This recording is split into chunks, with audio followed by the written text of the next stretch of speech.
Setelah menyelesaikan masalah Pangeran Gyeosong dan dapat menerima dia apa adanya, Ratu pun fokus untuk menyelesaikan pengobatan putra mahkota. Nah, bagaimanakah kisah selanjutnya? Yuk kita langsung gas ke episode 4.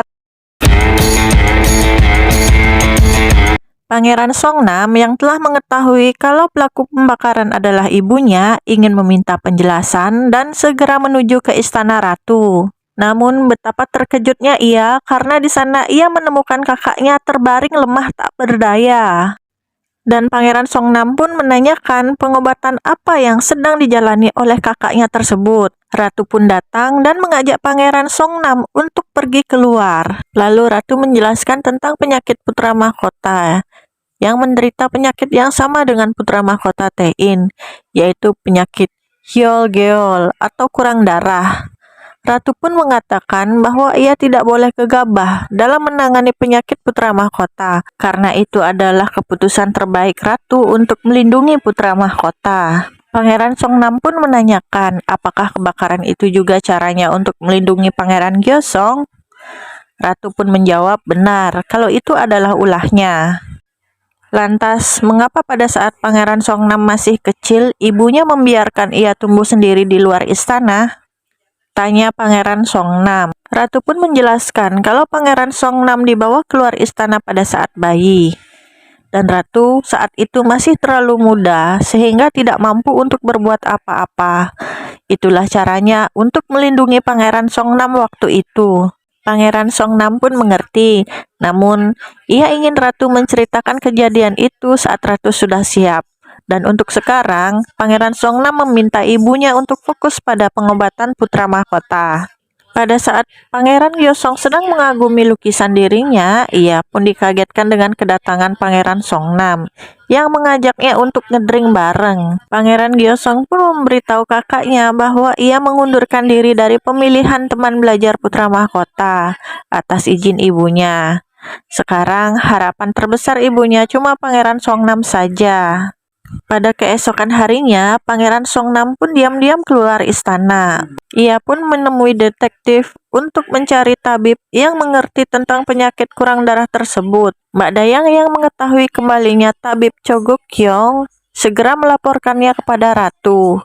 Namun Ratu menaruh curiga karena pada para tabib yang menangani putra mahkota Taein semuanya menghilang, bahkan ada yang tewas. Namun berbeda dengan tabib Cho yang malah naik pangkat. Dan Ratu pun berpikir kalau tabib Cho salah satu komplotan dari Ibu Suri. Mendengar tabib Cho sudah kembali, Raja pun memerintahkan putra mahkota untuk kembali ke istana. Apalagi sebentar lagi istrinya akan melahirkan. Adanya perintah tersebut membuat Ratu berpikir keras bagaimana caranya putra mahkota bisa sehat dalam waktu singkat. Saat belajar bersama, Pangeran Gyeosong penasaran mengapa kakaknya Pangeran Songnam hidup di luar istana pada saat kecil dahulu.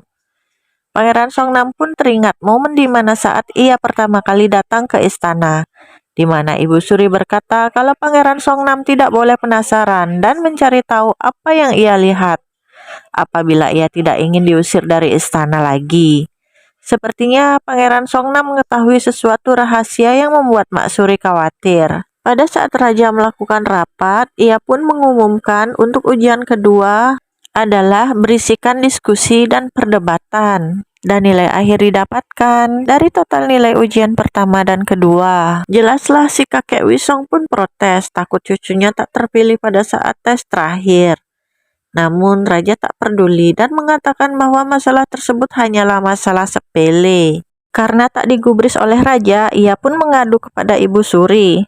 Ibu Suri pun berkata, mengapa jauh-jauh kemari hanya karena masalah teman belajar.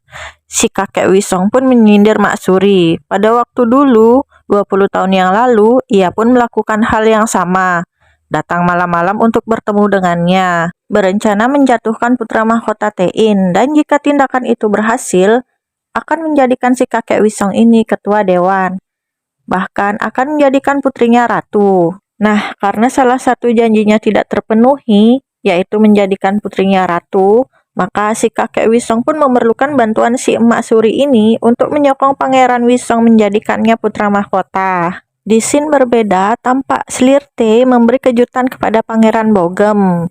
dengan mendatangkan Menteri Kehakiman untuk mengajar privat.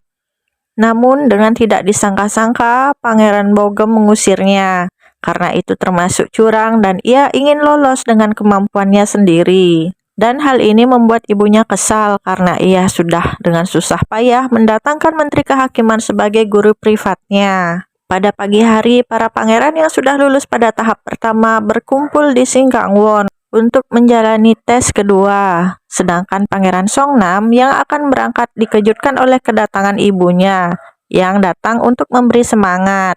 Pada saat ujian akan dimulai, Simuan malah mengajak Ilyong dan Simso untuk pergi keluar istana. Awalnya, si Simso yang penakut menolak, tapi karena bujuk rayu Simuan ditambah dengan dirinya yang penasaran dengan dunia luar, membuat ia tergoda untuk ikutan juga. Tes kedua pun dimulai, di mana raja ingin para pangerannya untuk berdiskusi mengenai wabah yang sedang melanda desa Sochon.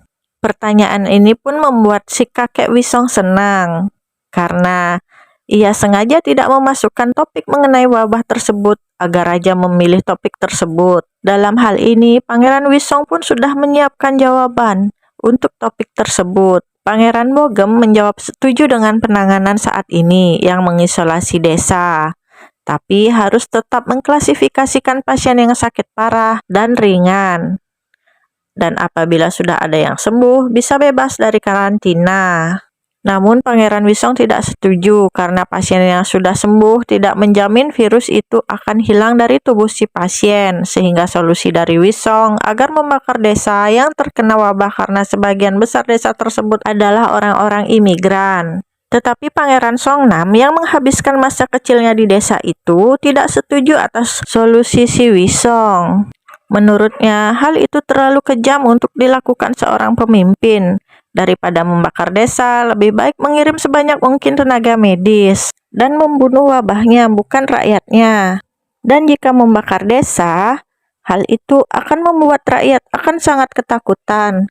Terlebih lagi jika sampai menganiaya warga yang telah sembuh dari wabah dikarenakan kurangnya edukasi tentang penyakit tersebut. Jadi, Songnam menyampaikan untuk menggunakan wabah ini menjadi kesempatan belajar, dengan mengirimkan banyak tenaga medis untuk melakukan penelitian, agar ke depannya virus tersebut dapat ditanggulangi dengan mudah, dan hal itu bisa menghentikan kegelisahan rakyat.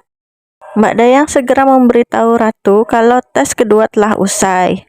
Ratu pun menanyakan Pangeran Songnam kepada Mbak Dayang, tapi Mbak Dayang tak tahu kemana perginya. Ratu pun berpikir ia menemui adik-adiknya, lalu segera memeriksanya. Setelah menyadari mereka tidak ada, Ratu pun sangat kesal. Selesai tes, Pangeran Songnam pun langsung cus pergi keluar istana. Dan pada akhirnya, Ratu pun tahu kalau mereka semua kabur menghilang. Si trio kampret, mereka sedang asik bersenang-senang.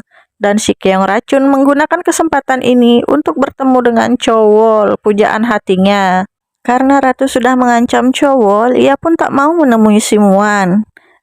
Dan ia pun terpaksa meninggalkan sepucuk surat untuk Chowol. Pangeran Songnam kembali menemui si detektif tempo hari untuk menanyakan tabib yang sudah dicarinya. Akhirnya ia diantar ke desa Sochon, tapi karena desa tersebut sedang dikarantina, Pangeran Songnam pun bersembunyi di dalam jerami agar bisa masuk. Setelah berkeliling untuk mencari si tabib, akhirnya Pangeran Songnam bertemu dengan tabib Toji dengan bekas luka di dagunya di area tempat berobat. Awalnya tabib Toji enggan bertemu dan mengusir Pangeran Songnam. Namun setelah mendengar cerita Pangeran Songnam kalau kakaknya menderita penyakit kurang darah, ia pun membantunya. Setelah mengetahui catatan medisnya, tabib Toji berkata bahwa penyakit ini tidak bisa diobati dengan akupuntur. Terlebih lagi, darah putra mahkota sulit berhenti jika terluka. Karena akan membahayakan nyawanya, tabib Toji pun memberikan resep obat yang dapat diambil di toko obat di luar desa. Namun, ia harus membayar dahulu sebelum mengambil obat tersebut. Pangeran Songnam pun memberi semua uangnya kepada tabib Toji. Tapi pada saat Pangeran Songnam tiba di tempat pengambilan obat, ia pun harus membayar lagi. Rupanya, si tabib telah menipunya. Dan seorang gadis tiba-tiba memberikan jaminan. Ia pun memberikan aksesoris peraknya kepada penjual obat tersebut. Yah, gadis itu bernama Chong Ah. putri pertama dari Menteri Perang. Pangeran Songnam pun langsung berterima kasih kepadanya dan berjanji akan mengembalikannya 10 hari kemudian pada jam yang sama.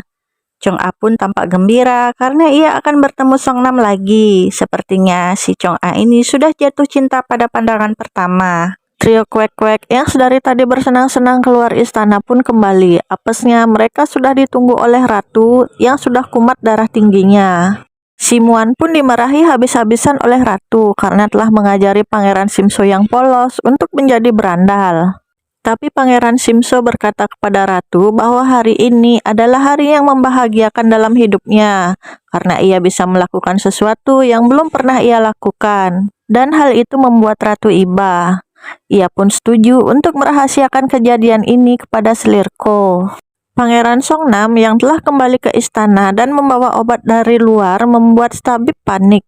Dikarenakan menurut aturan tidak boleh membawa obat-obatan dari luar istana. Dan Pangeran Songnam pun berkata sebaiknya putra mahkota tidak diakupuntur lagi sesuai dengan anjuran tabib yang ia temui. Putra mahkota pun setuju untuk menghentikan akupunturnya karena ia ingin mencoba metode pengobatan baru. Pemungutan suara untuk teman belajar putra mahkota pun berlangsung dengan hasil akhir Pangeran Bogemlah yang terpilih. Ketua Dewan pun langsung menemui Ibu Suri untuk protes mengapa Pangeran Bogem yang terpilih. Namun lagi-lagi si Emak Suri membenarkan alasan kalau anak-anak ratu tidak layak untuk menjadi penerus putra mahkota. Selain itu membuktikan kalau kekuatan Ketua Dewan masih belum mampu membuat cucunya menjadi teman belajar putra mahkota. Sebenarnya dari awal Ibu Suri tidak ingin mendukung Wisong dikarenakan ia berpikir lebih mudah untuk mengendalikan Pangeran Bogem. Ratu yang masih cemas melihat keadaan putra mahkota berpikir keras dikarenakan putra mahkota harus muncul pada saat istrinya melahirkan, sehingga ia harus menggunakan obat yang didapatkan dari Pangeran Songnam. Keesokan harinya, putri mahkota pun melahirkan, di mana si Ibu Suri sangat senang karena tidak melihat putra mahkota dan ingin mempermalukan ratu. Tapi tanpa diduga-duga, putra mahkota pun datang dengan wajah yang cerah dan langsung menyapa raja, membuat Mak Suri kesal, lagi-lagi rencananya gagal. Obat dari Pangeran Songnam membuat kondisi putra mahkota semakin sehat, dan mereka pun berkumpul, menghabiskan malam dengan bahagia bersama. Putra mahkota pun berterima kasih kepada Pangeran Songnam. Ia pun bertanya kepada Pangeran Songnam mengapa Pangeran Songnam tak pernah menanyakan tentang orang tuanya. Rupanya Pangeran Songnam sering melihat seorang wanita yang sering menangis ketika melihatnya, dan lama-kelamaan ia pun sadar kalau wanita itu adalah ibunya. Putra mahkota pun tersenyum dan ia juga mengetahui kalau Pangeran Songnam adalah adiknya, dikarenakan setelah melihat Songnam, ibunya pun langsung menangis. Keesokan harinya saat putra mahkota kembali belajar, tiba-tiba putra mahkota muntah darah, membuat semua terkejut dan panik. Nah, bagaimanakah kisah selanjutnya? Tunggu episode selanjutnya ya. Jangan lupa subscribe ya Cinggu. Terima kasih.